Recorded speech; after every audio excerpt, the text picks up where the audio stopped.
Phone কলেই সর্বনাশ। অনির্বাণ হাসে, সন্দীপ কাঁদে।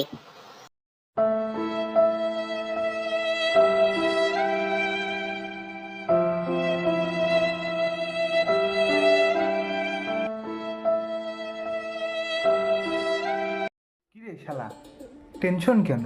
কি ভাবছিস এত? ভাই বলিস না, গার্লফ্রেন্ডের ফোন ধরিনি, এবার যে কি হবে। গার্লফ্রেন্ডও তো জানি না কখনোই। যেহেতু টেনশন করছিস, এক্ষুনি মরবি। অ্যাম্বুলেন্স ডাকি, তারা ফোন করি। ধর ব্যাং ছাড় তো, কিছু একটা বলে দেবো এখন মাথা কাটিয়ে ছাড়। আরে শুয়োরের বাচ্চা, কিছুদিন আগে না বললি তোর ফোন সাইলেন্ট ছিল, আবার কিছুদিন আগে বলি ঘুমাচ্ছিলি, এখন কি বলবি? ভালোই হয়েছে। আরে বলবো অটোর নিচে পড়ে গেছিলাম। আরে শুয়োরের বাচ্চা, তোকে কি অটো টার্গেট করে প্রতিদিন ধাক্কা মারে নাকি? আমাকে সেটা বলতো আগে। ভাই অন্য কিছু সাজেস্ট কর না। সাজেস্ট? একটা কাজ কর, তোর গার্লফ্রেন্ডকে বল তো ফোন চুরি হয়ে গিয়েছে। হ্যাঁ ঠিক আইডিয়া, ঠিক আইডিয়া। কল করে নি, দাঁড়া 1 মিনিট।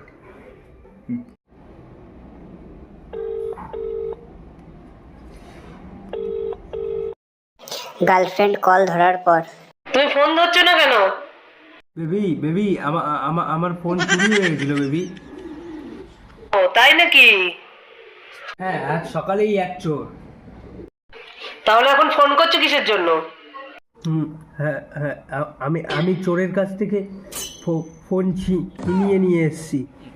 ও, পুলিশকে অভিযোগ করোনি? না, আমি তাকে ক্ষমা করে দিয়েছি। শালা মিথ্যাবাদী, তোর সাথে বেকার দেখতে হবে। না না বেবি, কেটো না বেবি, কেটো না বেবি, বেবি হ্যালো বেবি। কিরে বোকা ছোট ছেলে, ধরা খেলি তো এবার ভালো মতো। ভালোই তো ধরা খেলি। শালা তোর এটা প্রেম তো নয়, যেন টাইটানিক জাহাজ। ধুর ব্যাং, ফোন রাখাও জ্বালা, প্রেম করবোই না আর।